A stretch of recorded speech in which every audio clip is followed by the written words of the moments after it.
Ele começou no handebol com 11 anos de idade. Morou numa república ainda criança. Ele foi tricampeão estadual. Jogou pela seleção catarinense. Representou o Brasil no Sul-Americano em 1997.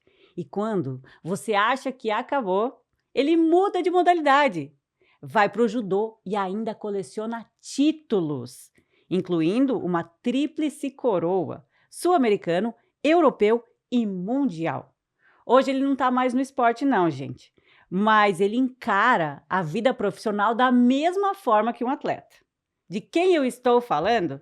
Bom, hoje o Persona Singular recebe Roxson Borghetti, ex-atleta de alto rendimento e agora corretor de imóveis, que vai mostrar pra gente como a mentalidade de um campeão, de um atleta, pode influenciar a vida profissional e a vida pessoal. Roxson Borghetti, seja muito bem-vindo ao Persona Singular. Muito obrigado pelo convite e por estar aqui nesse momento. Ele disse para mim nos bastidores que hoje é o primeiro podcast dele. Então, assim, eu tenho certeza que tá um pouco ansioso, porque o primeiro a gente nunca É esquece. verdade. Seja bem-vindo. Nós estamos pelas ondas da 90.3 e também pelo nosso canal no YouTube. A gente tem um canal no YouTube, então a gente está gravando com câmera, rádio. Eu sei que pega um pouquinho, então separei uma água para você.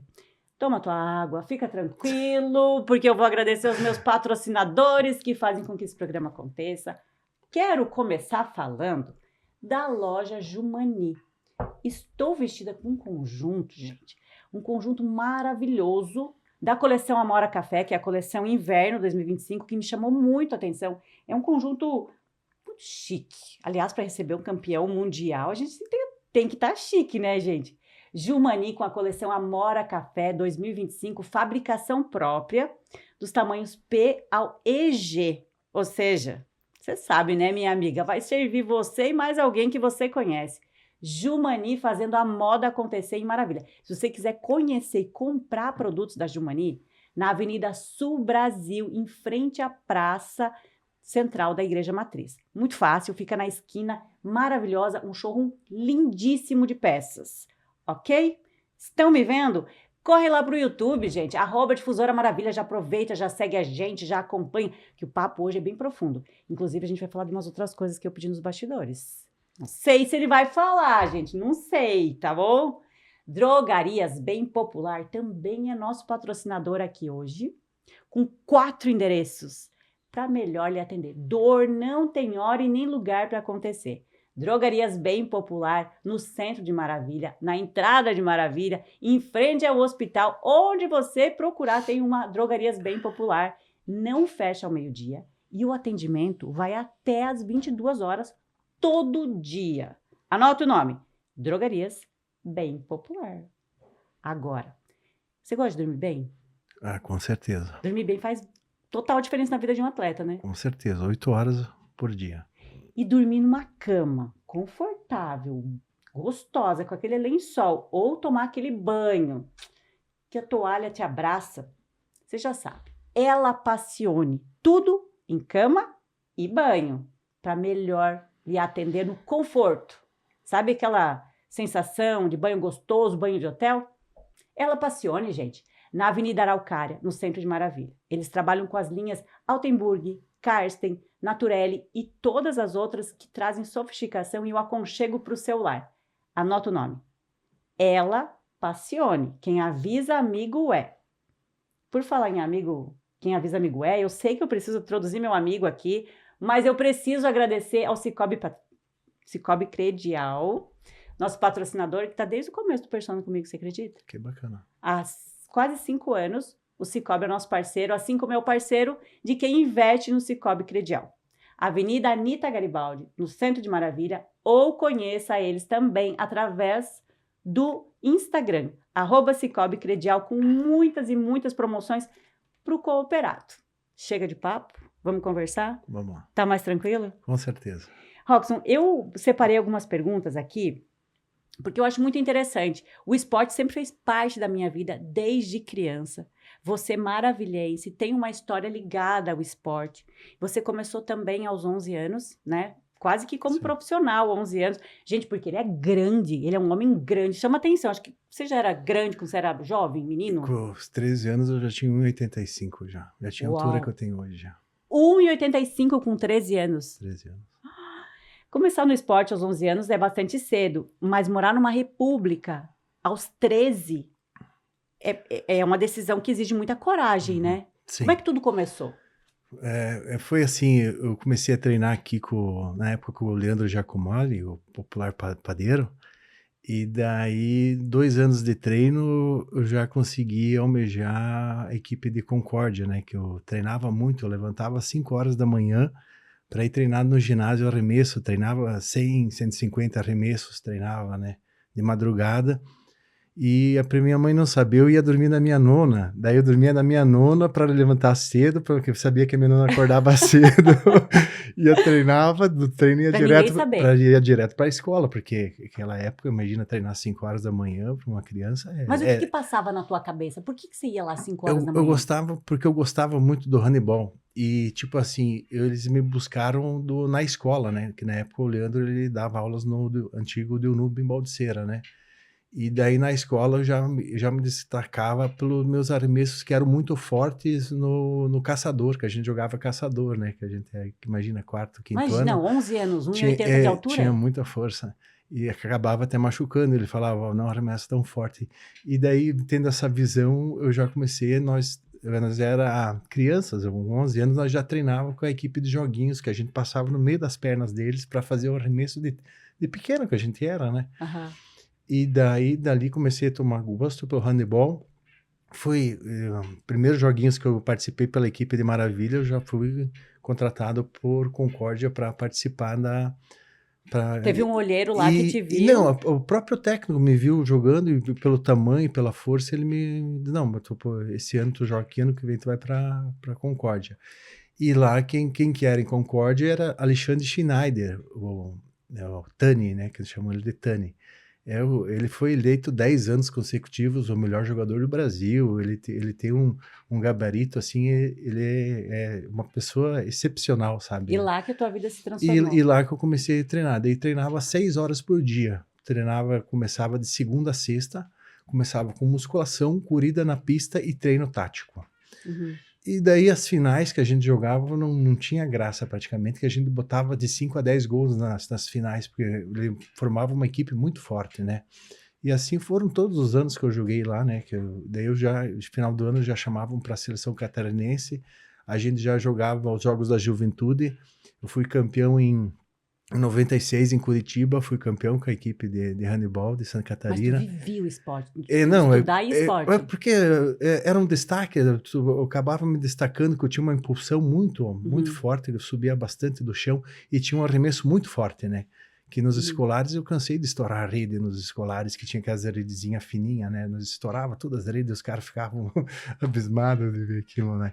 E essa paixão que eu tinha de já poder morar fora, já tinha um salário, recebia para isso. Já recebia para isso. Então, o meu pai, na época, ele ficava até lisonjeado com isso, né? Com um guri de 13 anos, já tem o seu salário próprio, já conseguia me manter e tal, e assim Ganhava por diante. bem?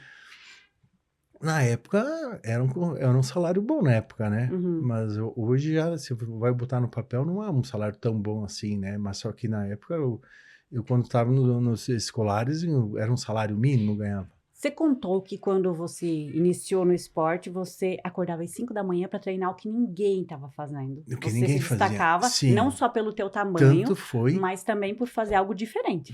Algo diferente. E o primeiro Jogos Escolares que eu participei, que foi em Romelândia, um micro-regional pelo município, os 13 gols que o time fez, fui eu que fiz. Jura? Fui eu que fiz os 13 gols. Nenhum outro atleta fez gol na nossa equipe.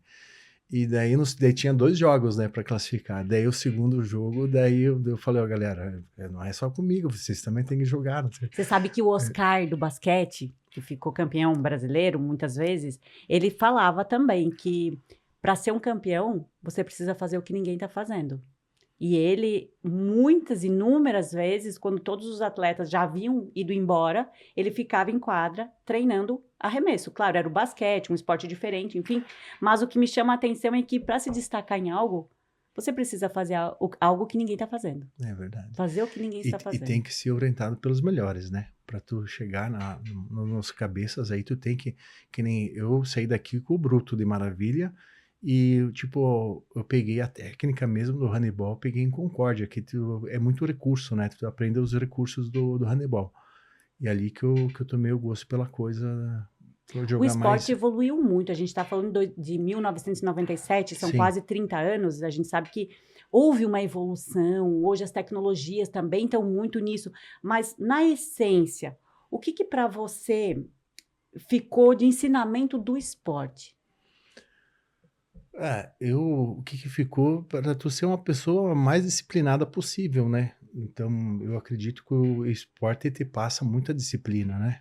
Tanto que hoje eu tô 25 anos sem bebida alcoólica, não fumo cigarro, não tenho tenho uma vida bem regrada, uma alimentação adequada. Então, isso, o esporte que me transmitiu, principalmente quando era esporte individual, que era o judô, que eu consegui o título ali o brasileiro de 2007, né, por equipes, que nós tínhamos uma equipe muito forte no Rio Grande, e até hoje os guris que eu tenho amizade lá, eles comentam comigo que foi um dos títulos mais importantes do Rio Grande na modalidade de judô, né, que a gente conseguiu.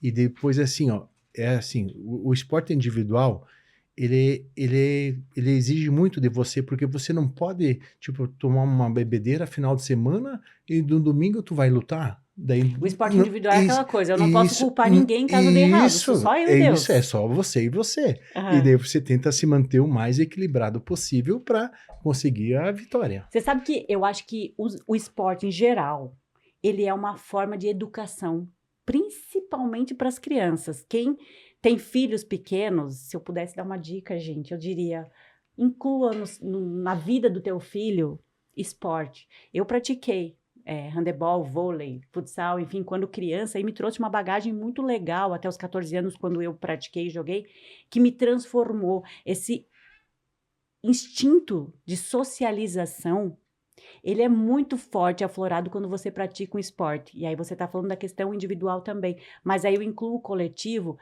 e agora, principalmente na atualidade, para que os pais e as crianças que estão hiperconectadas entendam essa necessidade, porque vivemos momentos de quê? Pais que têm filhos únicos, ou no máximo 2. Crianças que estão extremamente individualizadas na questão de ficar só naquele reduto, não sabem o que é. Você morou numa república 13 anos. 13 anos. Não, dos 13 aos 17 não, anos. Sim, mas eu digo, com 13 anos você sim, foi. Com 13 anos eu já fui morar fora de casa. Nessa idade, Robson, muitas adolescentes, enfim, naquela época, viviam uma vida totalmente diferente. Você acha que foi... O que mudou na tua vida? Você acha que o que foi mais importante nessa fase? Enquanto todo mundo estava ali vivendo aquela fase da adolescência e tal, você já estava trabalhando profissionalmente com esporte. Sim. Não, eu tipo assim, eu curti minha vida de adolescente, assim, eu fui em bastante baladas e festa, mas sempre cuidando muito. Já tinha uma mentalidade totalmente diferente. Bem diferente com o esporte. Ele assim, ó, eu tinha um sensei de São Leopoldo, o seu Almerindo Batista. O cara é uma lenda em São Leopoldo, esse Almerindo. Ele é professor de biologia aposentado e major do Exército brasileiro. Então, esse cara, o que ele falava? Ele é uma faixa coral de judô, né? Ele falava que tipo assim, a criança que está no esporte, ela vai se firmar no esporte, não vai se firmar na bebida, do vício, do álcool, ela vai conseguir... Muda a mentalidade. Muda tudo, porque a criança está se firmando no esporte, entendeu? Ela não vai atrás de se firmar como um adulto com um cigarro, se firmar como adulto com uma bebedeira. Não, ela vai se firmar dentro do esporte. Isso daí é uma pegada totalmente diferente. Muda muito. Agora, você falou em sensei. Como é que foi essa tua transição do handebol para o judô? A transição foi assim, ó. Eu na época, foi o último ano que eu era joguinhos em Concórdia, né? Que eu jogava de handebol. Eu estava disputando a armação esquerda com outro atleta que era extremamente habilidoso e tinha uma impulsão assim sensacional também, né? E daí para buscar esse extra, eu fui buscar no judô. Daí, nesse extra, eu fui buscar no judô. E na Cerçadia lá tinha judô. E daí eu comecei a lutar judô. Para conseguir alcançar a performance adequada pro handebol. Ah, então o Entendeu? judô seria só um plus para te ajudar no Isso handebol. aí, para ajudar, tipo, a perder peso, ficar mais leve para ter uma impulsão maior e ter mais força também. Aham. E daí já me colocaram para disputar os joguinhos. Já fiquei em segundo Jura? lugar, fiz a final. Já 1 ano de treino, já fiz Tá, final. mas o que que você acha que, agora aqui falando para quem tá vendo e nos ouvindo, o que que você acha que é o teu diferencial? Por exemplo, você saiu do handebol, que você entrou ali já de cara, te colocaram num time para você competir, já trabalhar profissionalmente. Não vamos nem questionar a questão física, porque assim, é visível, você é um cara Sim. grande e tal, tem toda essa pegada. Mas essa questão de habilidade mesmo, porque um esporte completamente diferente. Peraí, eu entrei no judô para me auxiliar no handebol e eu já tô disputando. O Sim. que você acha que é o diferencial? E o meu diferencial foi assim, agilidade com força. Eu sempre tive bastante agilidade e força junto. E conseguia pegar a técnica com facilidade, sabe? Tanto que quando eu saí ali do judô, ali que eu disputei o judô, que eu ganhei o 2º lugar, Na primeira competição você ganhou esse já lugar? ganhei em 2º lugar de Joguinhos Abertos de Gente. Santa Catarina. Primeira competição minha. Eu lutava de faixa branca, pra tu ter uma ideia. E o cara Deus. o cara fez a final comigo, era faixa verde. É porque no judô é mais ou menos o mesmo peso, o Sim, mesmo tamanho. não, ali sim, nos joguinhos tem que bater tudo. Só a faixa não batia, o tempo de treino não batia os dois, sabe? Cara! E daí foi ali e tal. Depois eu voltei para casa, eu voltei para Maravilha, fiquei uns 3, 4 anos, fiquei em Maravilha. E fiquei treinando judô, mas peguei a graduação da faixa azul. E daí, quando entrei na GABA, que lá a GABA tu treinava com 10, 15 faixa preta, sabe? Era bastante... Era pauleira. Não, ali não tinha.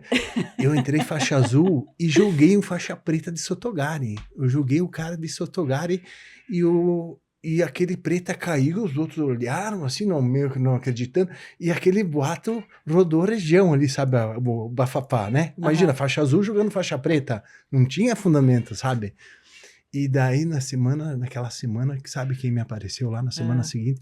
Edmilson Conceição. Quem que era Edmilson Conceição? Edmilson Conceição era o reserva do Flávio Canto da seleção brasileira. Uau! O cara altíssimo nível, assim, que não tinha.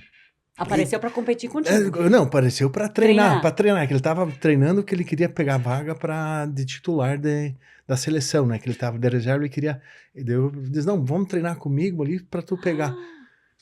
Não tinha o que fazer com o cara, sabe? O cara era uma técnica, ele tinha uma mão, era maior que a minha, e quando ele fechava a mão no meu kimono, eu não conseguia mais abrir a mão, porque era um alicate fechado ali, não tinha o que fazer, sabe? Era só cair e esperar a pancada. Mas aquele dia, o cara me deu uma pancada atrás da outra, de queda, sabe? Muito violenta, assim. Daí eu desci lá embaixo, que a Gabi era 2 pisos, né? Eu desci no piso lá, eu ia vomitar, eu erguei a cabeça pra cima, assim. Falei, não vou vomitar. Beleza, agora vamos embora. E daí na semana seguinte, que isso era uma sexta que ele apareceu lá, na semana seguinte o Almerindo já começou a falar, guri, você é meu pesado, meu guri. Tu é meu pesado, ele falava. Tu é meu pesado. E me tirou pra filho dele, praticamente, né? Porque eu sempre vinha pra casa, levava 1 quilo de erva. Passou pela prova de fogo. Eu acho que sim. Eu acho que foi um teste ali pra ver se o cara dá continuidade ou não dá continuidade aos treinos, entendeu? Eu sempre falo que é nessa hora que separa os homens dos guris, né? Isso aí. Quando você passa por uma dificuldade ali, você passa por uma dificuldade. Isso aí. Peraí, vamos separar o homem das crianças? É mais ou menos isso, né? E depois ali, que nem eu treinava com bastante faixa preta, e judô é muito macetezinho, sabe? Não é muita técnica. Tem a técnica específica, mas é muito macetezinho para tu conseguir derrubar o teu adversário. E aqueles faixa preta ali, eles passavam essa técnica e nós fazíamos... Tá, mas aí tu já não tava mais no handebol, tu já tava só no judô. Só no judô, que eu tava em São Leopoldo daí, né? Daí tu já tava competindo profissionalmente? Tava competindo ali. Na verdade, em São Leopoldo, numa época, eu cursei Direito lá, né? Eu fui até o 6º semestre de Direito em São Leopoldo, e daí eu estudava de manhã, daí de tarde academia, e de noite eu comecei a conciliar daí, né? Que eu fazia judô, segunda, quarta e sexta judô, terça e quinta e sábado, jiu-jitsu. Daí, Daí o já estamos sensei... incluindo uma terceira modalidade. Já estamos incluindo o jiu-jitsu aqui nessa história. Com o sensei, ele só me cobrava judô. Como eu estava me destacando no judô, daí ele falou para mim, meu guri, eu vou te cobrar só judô, o jiu-jitsu eu não vou te cobrar. Tu pode treinar gratuito daí. Daí eu falei, então tá. Mas daí olha só a sequência que eu fazia lá. Fazia segunda, quarta e sexta judô, terça, quinta e sábado jiu-jitsu, e terça e quinta à noite treinava handebol na Unicinos ainda, com os caras da Unicinos. Tá, deixa eu entender uma coisa aqui, porque quem tá me ouvindo vai pensar, meu Deus, que maluco do esporte.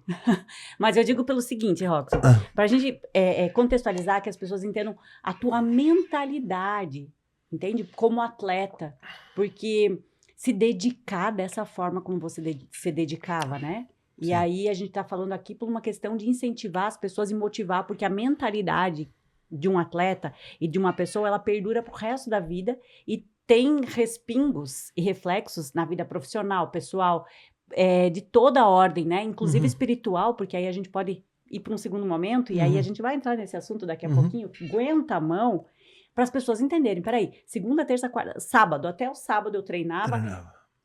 E não é só treinar, porque ir para uma atividade, muita gente vai. Mas eu quero dizer assim, o foco, porque você ia todo dia com uma mentalidade Sim. de campeão. Eu quero treinar para melhorar para amanhã. Mas só que eu era o campeão dele, sabe? Porque quando eu comecei a treinar jiu-jitsu, eu era faixa roxa do judô, né? Na época. Daí o sensei dizia, treina jiu-jitsu, que tu vai te aprimorar o chão. Então a técnica de pé e de chão tua vai ficar aprimorada.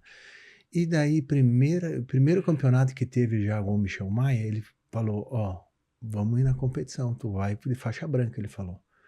Eu falei, então tá, vamos embora. Daí ali eu comecei a tomar gosto. Eu ganhei todas as etapas, eu ganhei do gaúcho daquele ano, faixa branca, eu ganhei todas as etapas. Teve 5 etapas, eu ganhei as 5 etapas do gaúcho. Tô entendendo a ideia. E daí ele chegava pra mim, a galera que ia junto, ele corrigia todo mundo, você errou isso, você errou aquilo, Daí chegava na minha, ele falava, o Roxon, não tenho nada para falar para ele, porque ele ganhou categoria absoluto. Mas tu chegava em casa, tu ficava estudando até... Não, era o dom, eu tinha um dom, eu acho, eu tinha um dom para isso. Será que não era foco? Tipo, tô focado extremo aqui, eu quero entender isso aqui, porque eu amo o que eu tô fazendo? Porque, cara, tu foi no handebol, daí do handebol tu foi entrar no judô para tentar melhorar no handebol, aí tu melhorou, tu ficou tão bom, entrou no judô, já competiu. Aí do judô, tu entrou pro jiu-jitsu para melhorar a tua técnica no judô, tu competiu, tu ganhou. Isso aí. Se pra mim isso não é foco e determinação, que nome que seria? Porque aí você entendeu a técnica e a logística. Não basta só amar, é entender a logística da coisa. Porque aí pra você fluir, ser um ótimo naquilo que você tá fazendo. Sim. Tanto que doideira, cara. Tanto que daí a segurança, o jiu-jitsu te passa muita segurança também.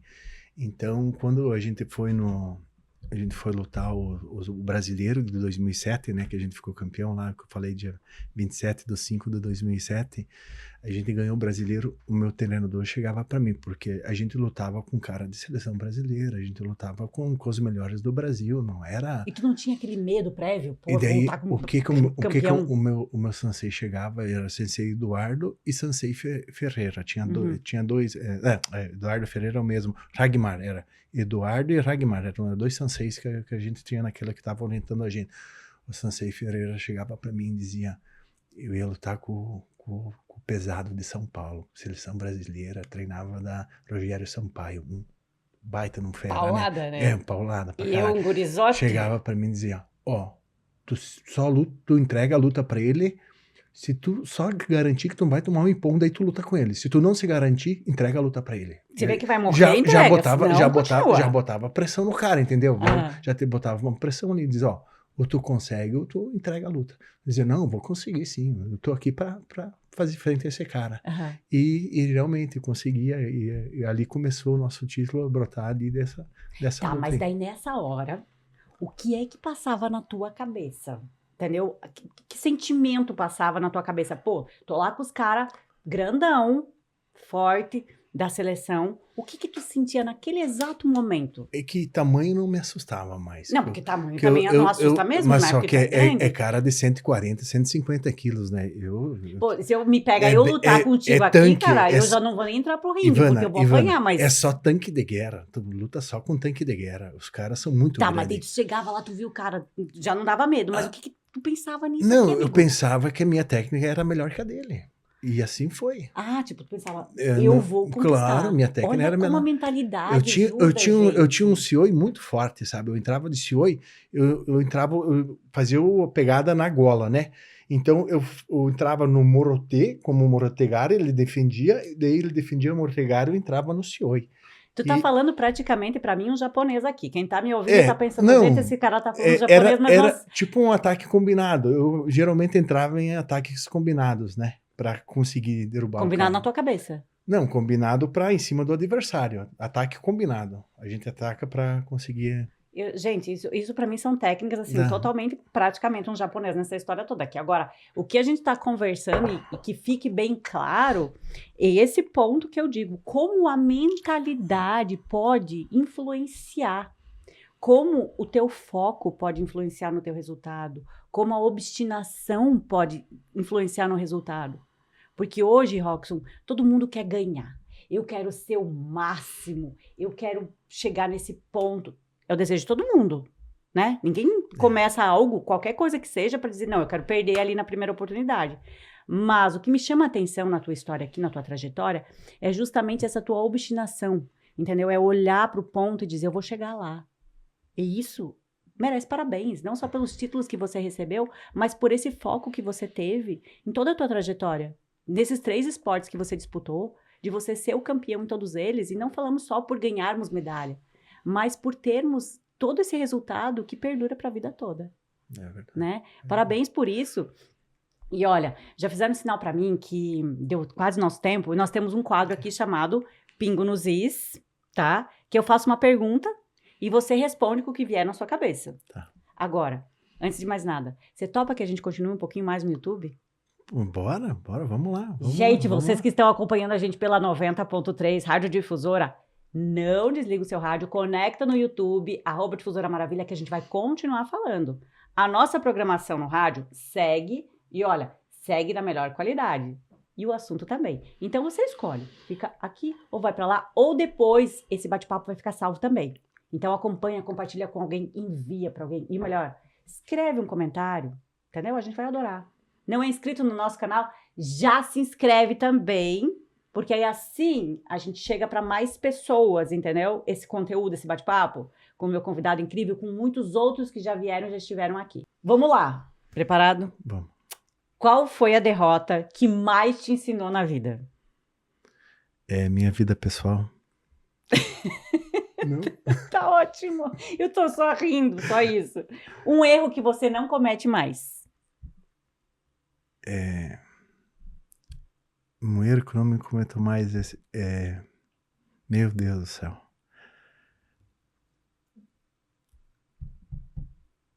É que eu não cometo muito erros. Por isso que eu não sei. Ai, Essa é a resposta. gente. Falou? Entendeu? Quando alguém te perguntar alguma coisa, você fala assim, eu não erro. Não cometo muito erros. 2 passos para isso, pelo menos, né? Mas tu é estrategista? Tu pensa no que tu vai fazer para não errar? Porque ninguém quer errar. Não quero errar. Não, mas eu acabo errando. Usar o bom senso, geralmente é difícil a pessoa errar, né? Ai, amigo, eu não sei. Eu não sei. Você em casa, você comete erros? Um conselho que você odeia ouvir. Quando alguém chega e fala, eu vou te falar uma coisa. Você fala, esse conselho não me faz a cabeça. A minha mãe, ela gosta de me dar bastante conselho. Eu não gosto de ouvir os conselhos dela. Atenção, mães. Os filhos não gostam de conselhos, entendeu? Eles já sabem por si próprio tudo que tem que ser feito na vida. Aliás, um abraço pra tua mãe, tá? Que ela deve estar nos ouvindo aqui. Ela é uma querida, adoro ela. Agora, vamos lá. Você preferiria vencer por nocaute ou por pontos? Por finalização. Qual que é a diferença? Finalização e nocaute não é a mesma coisa? Mas daí nocaute é pancada, né? Finalização é estrangulamento daí. Também. entendeu? Entenderam a diferença, gente? Se tivesse que lutar hoje por algo, e aí expanda a ideia para tudo, o que seria? Minhas filhas. Uau. Tenho um amor imensurável. O que mais mudou na tua vida? O esporte ou ser pai? Ser pai. Porque os teus objetivos mudam, né? Se pudesse dar um conselho, um só, hoje fosse teu último dia de vida e você pudesse dar um conselho para as tuas filhas, qual seria? Sigo em frente.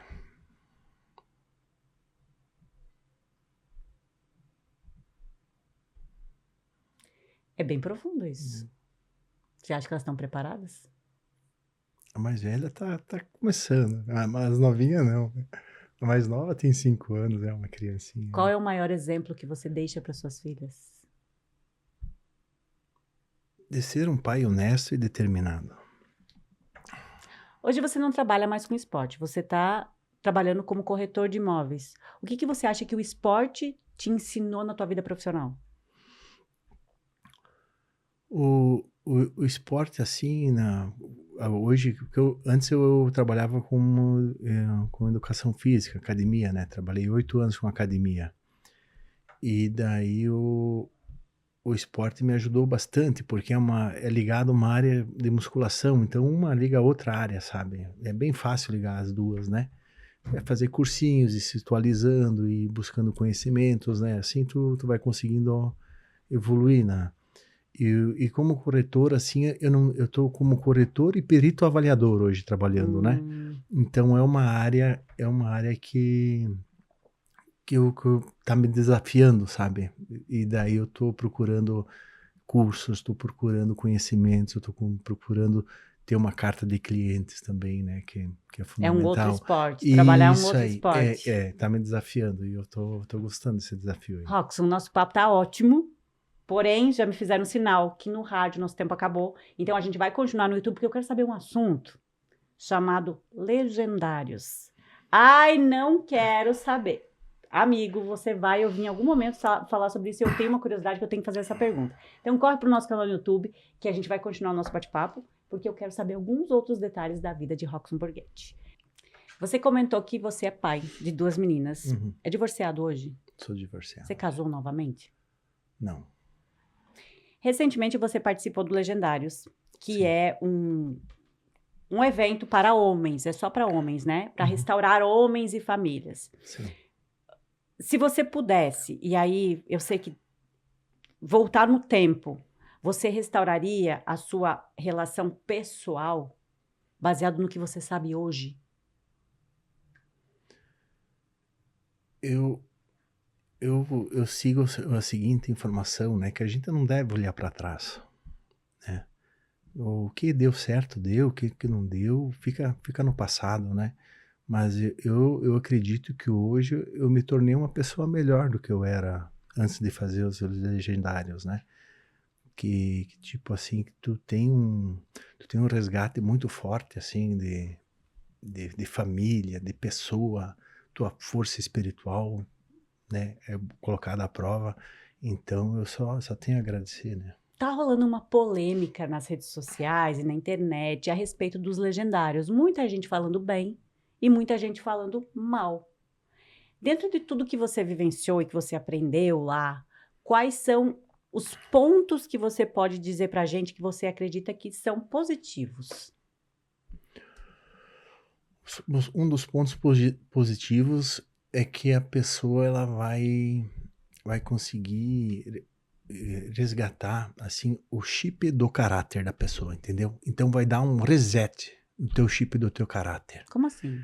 É que a pessoa o que ela não dava valor antes, ela vai começar a dar valor agora, depois que ela fazia os legendários, entendeu? Então, isso e principalmente a família, né? Ele vai colocar a família em primeiro lugar. Tem muitas famílias que geralmente estão balançando, vai, não vai, vai, não vai. E os É só pra legendários é só para homens. É só para homens. Aqui em Maravilha estamos em 27 legendários já. Quem começou a tomar a frente dos legendários aqui em Maravilha foi o meu irmão, Anderson Borghetti, que tá indo atrás de que faz a gente tem uma vez por mês a gente se encontra na praça, o RPM a gente faz, né? Faz uma palavra, lê uma palavra e tal, e fala, faz um estudo bíblico ali, né? Então... Tem espiritualidade envolvida. Tem espiritualidade. Não religião. Não religião, espiritualidade, né? E todo mundo só tem a agradecer. Você né? fala um negócio sobre dar um reset no caráter, que atualmente tá bem deficitário. A gente vê muitas, e aí eu não vou puxar brasa pro assado das mulheres, mas eu vejo que percentualmente as mulheres elas têm buscado mais a espiritualidade, o desenvolvimento, a questão de aprofundamento de conhecimento e principalmente também esse entrelaçamento e a busca pela família. Muito se tem falado hoje sobre essa questão das famílias que se perderam há alguns anos atrás aí, muito nessa questão de uau, tudo dá certo, essa cultura woke aí que tudo pode, né? Meio que se perdeu e a gente está vivendo uma geração que tá meio que nesse limbo. Talvez seria isso que os legendários se propõem? Os legendários, eles dão um norte e um sul para a pessoa, entendeu? Então, tu vai saber se portar diferente nas dificuldades do teu dia a dia. Porque a experiência que tu teve de 72 horas na mata é uma experiência, assim, única.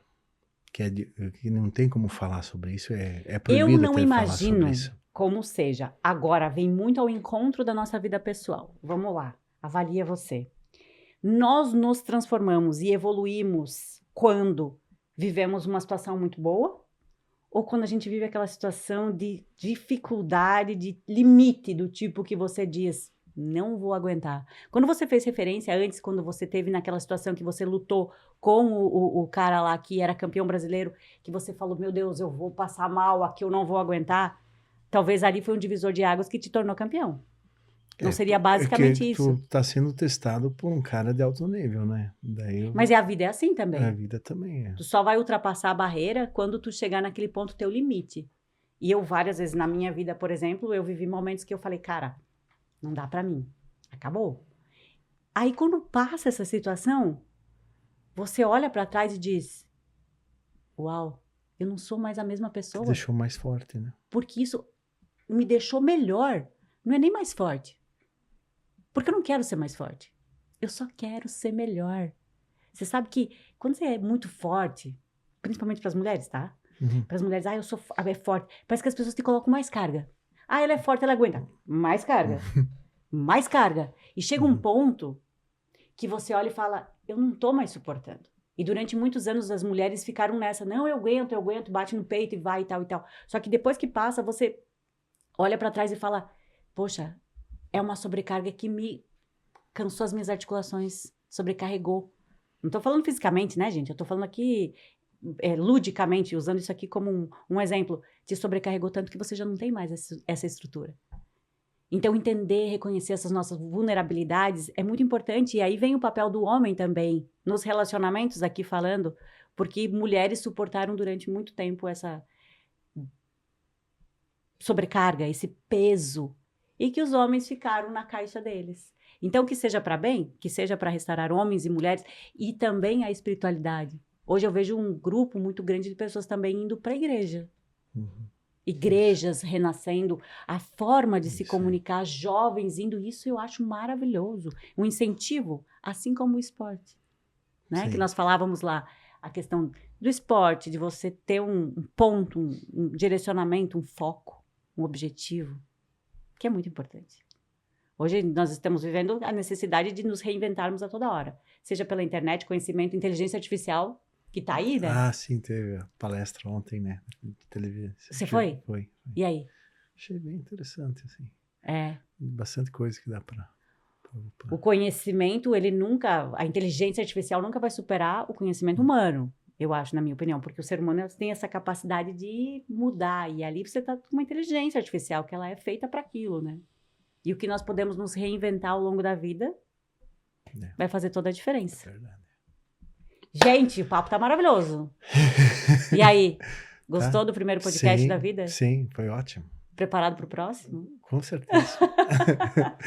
Rockson, eu queria que você usasse os microfones aqui para deixar a tua mensagem para quem está nos ouvindo e também para quem tu quiser mandar aqui o teu recado. Bom, então eu tô trabalhando agora como corretor de imóveis. No Cresci, meu número é 51.915. A gente nem falou isso, né? F. E também sou perito avaliador. Também estou na área de perito avaliador. Então, é uma área nova para me desafiar, sabe? E Um esporte novo. Estou trabalhando com o Cristiano Vassoler, ali no edifício Isadora, ele tem um escritório. Tem um colega também de trabalho, o Anderson Persturati. E a gente está seguindo em frente, né? Para quem quiser entrar em contato contigo. O meu número é 49-999-83-5013. É o WhatsApp também. E pelas redes sociais? Pelas redes sociais eu tenho o Instagram, é Rockson Borghetti.